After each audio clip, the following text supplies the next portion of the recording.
This is the stoop that I got discovered on. Right. I was sitting out here with two of the kids that lived in the building, and it was just a hot summer day, and this photographer comes walking down the street and asked us if he could take our photograph, and we said yeah, and he asked me for my phone number as well, and I gave it to him, and on the next day, a couple days later, he rang me up, and he said that his mother wanted to meet me, and it turns out that his mother was a casting director, and she worked with Martin Scorsese, and she was also really good friends with Barbra Streisand, so that's kind of how I got into the whole acting thing, and that's what led to my audition for Desperately Seeking Susan, and the rest is history.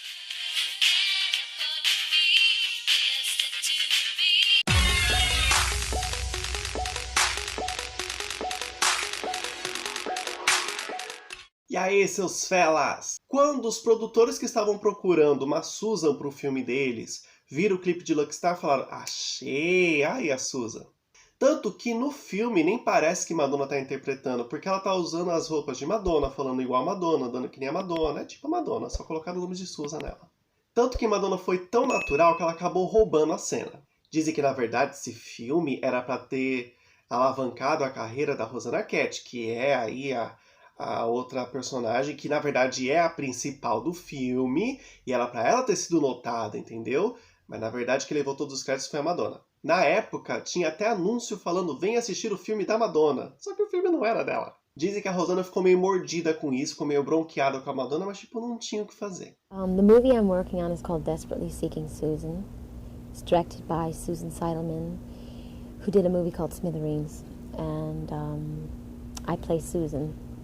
And Rosanna Arquette, Aidan Quinn, and Robert Joy are and Mark Blum are the other lead characters in the movie.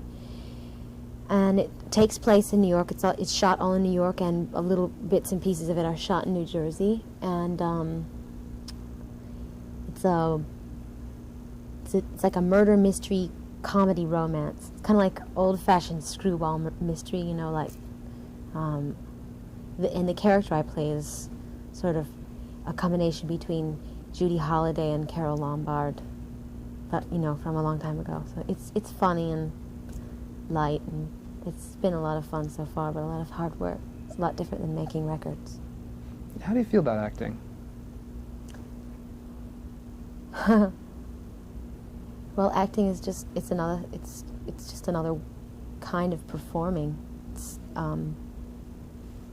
an expression. It's being honest with your audience, stuff like that. So to me, it's just an extension of what I do already, making videos and performing on stage. Do you find acting or singing more challenging? Acting. Singing comes a lot more naturally to me. When you make a movie, you really have to rely on your concentration because there's people standing all around you with cameras and lights and all sorts of electrical equipment, and it couldn't be further away from being like the real thing, and you have to ignore everything around you. Everything's shot out of sequence, so you really have to just pretend you're somewhere else and try to concentrate and and remember how you got to where you are right now, because a lot of times you shoot stuff that's happened in the actual movie before you've done the stuff that happens to get you where you are right now. Does that make any sense? Yeah. If, for instance, you shoot the end of the movie, and so you have to work up the emotions for that scene, but you haven't even shot all the stuff before that, so it's very confusing, and it's a lot more of a challenge to me. Also, it's new to me, so. Have you learned anything from acting that you can apply to your musical career? Sure. Yeah. Well, the thing that can carry over from acting to singing is just the performance aspect, losing your inhibitions and being really honest with your audience. And letting all sorts of emotions come through. Into the Groove, diferente de Crazy For You, não era uma balada, era uma música bem dance, muito legal, fez muito sucesso, até porque aquela pegada dance pegou muito nas baladas e precisava de um clipe.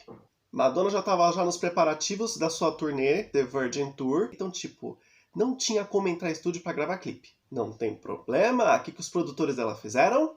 Pegaram cenas do filme, saíram recortando várias cenas e fizeram o clipe de Into the Groove. esse é o clipe. Só com cenas do filme.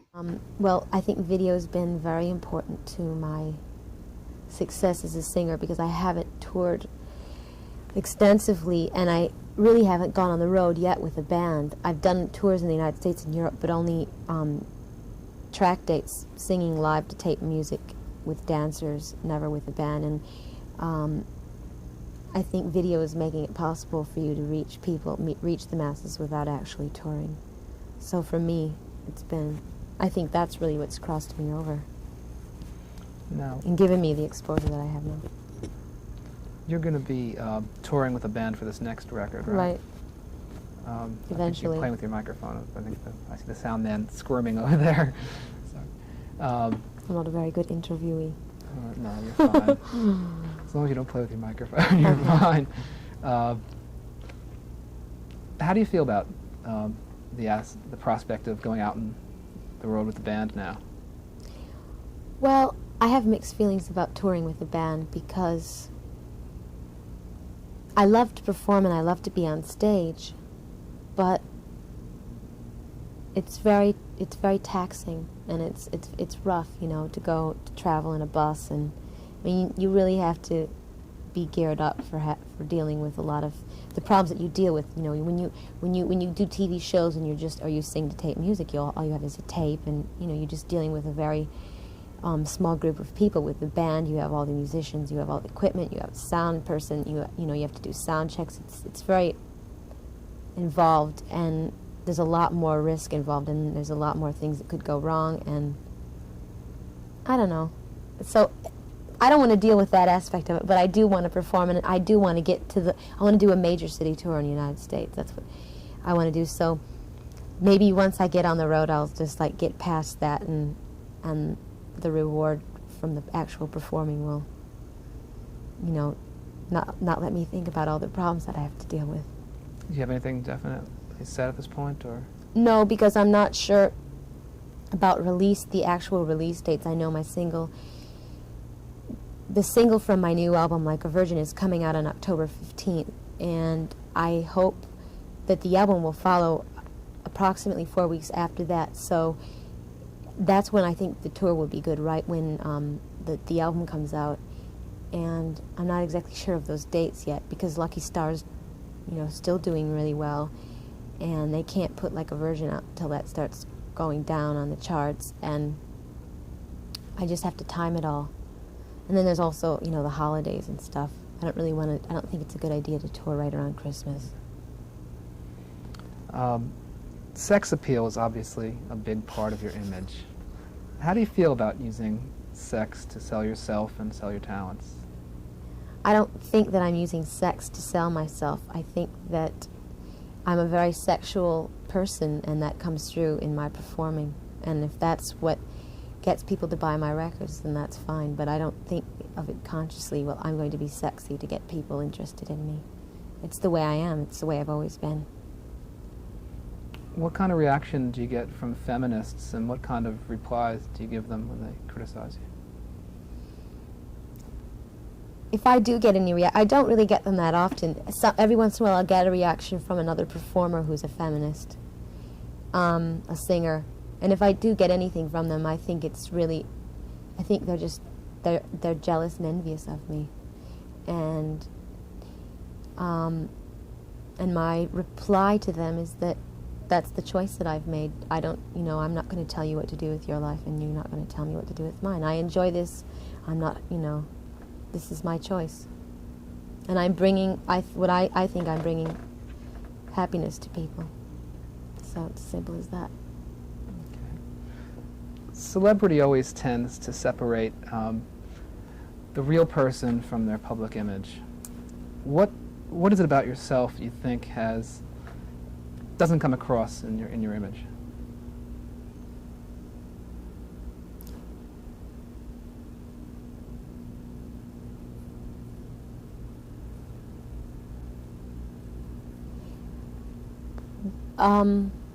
I think that the world sees images. I mean, you build an image for yourself, and the world ends up seeing only that aspect of you. Maybe eventually every person is multifaceted, and hopefully you know, the longer your career goes on, the more you can get that out of you. But I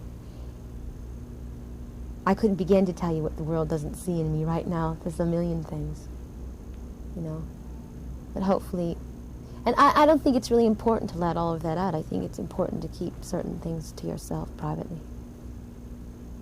Okay, fair enough. Junto com a turnê, Madonna resolveu também lançar um home video com o show gravado pra gente assistir em casa. E já vou fazer uma crítica aqui, porque a gente tem mais de 20 anos esperando essa porcaria sair em DVD e até agora nada. Não se sabe porquê, mas The Virgin Tour é a única turnê da Madonna que não foi relançada em DVD. Também não sei explicar porquê, mas quando foi lançado o VHS, não foi lançado o show inteiro. Eles cortaram algumas performances, então ela performou Borderline, não tá no VHS, Burning Up, Angel. Me parece que eram apresentações muito sensuais para estar no home video, mas... The first thing that strikes me is Madonna, The Virgin Tour, and the first words that come out of your mouth from that tape. So can you just try to remember them and say what you said then? You mean the introduction Yes. of the film? But Molly, that'll give it away. I went to New York. I had a dream. I wanted to be a big star. I didn't know anybody. I wanted to dance. I wanted to sing. I wanted to do all those things. I wanted to make people happy. I wanted to be famous. I wanted everybody to love me. I wanted to be a star. I worked really hard and my dream came true. Okay, the Madonna Virgin Tour. I mean, like, it's putting yourself out not only on the road, but in front of a lot of people.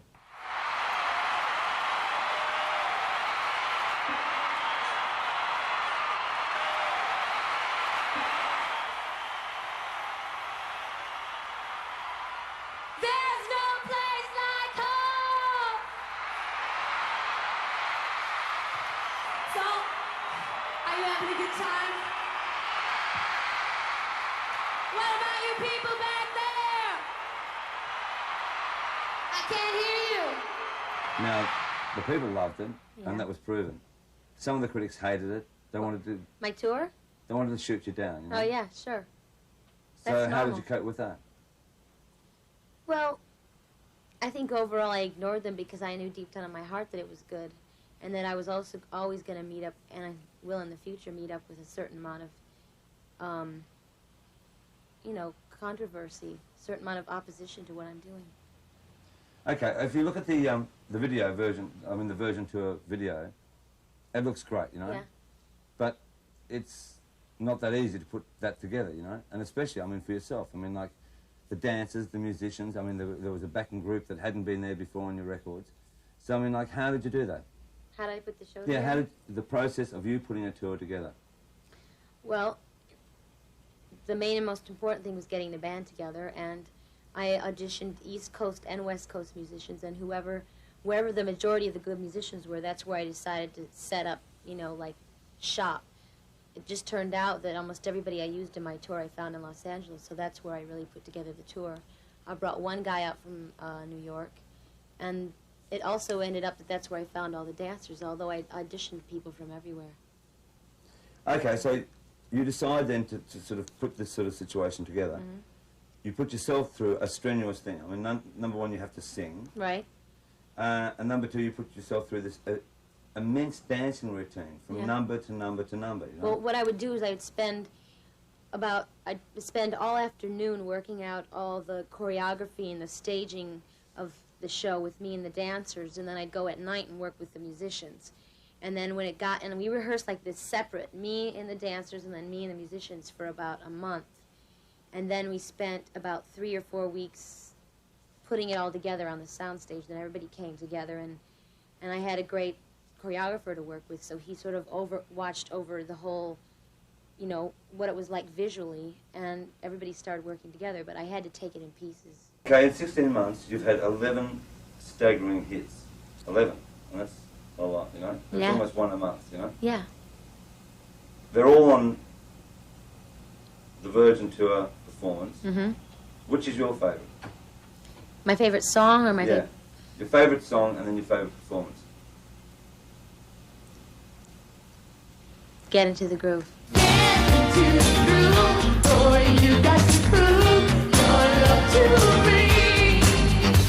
Into the Groove, to me, sort of encapsulated everything I'd done from the beginning of my musical career to where I was standing out on the stage. And it also meant a lot to me that the guy that I wrote it with and the guy that produced the record with me had been Stephen Bray was somebody that I'd been with since my childhood. So he sort of came through it all the way with me, and that meant a lot to me. And it was also in the first movie I ever did. Eram vendidas basicamente 80.000 cópias de Like a Virgin por dia. Let's just set up a hypothetical situation. Yes. Let's say that your next record does great. The record after that bombs. What do you do? Well, I'll be doing other things. If my next record bombs, I'll be making movies. I have a million other things I can do. Singing is not the be-all and end-all of the universe for me. It's just something that I really enjoy, and I love music, and I love writing music, and I love singing. So I'll do that, but I have a million other things to lean on that I enjoy. It's not like if that's the end of the world if a record doesn't do well for me. I think it's important to develop other aspects than just that. I think most good artists are good at other things. Most talented people are good at other things. Então até o próximo vídeo. Se eu comi bola, se eu esqueci alguma coisa, se vocês sabem mais curiosidades de coisas aqui que eu não falei, digitem aí, comentem aí. Então muito obrigado até aqui, seus felas. Até o próximo vídeo.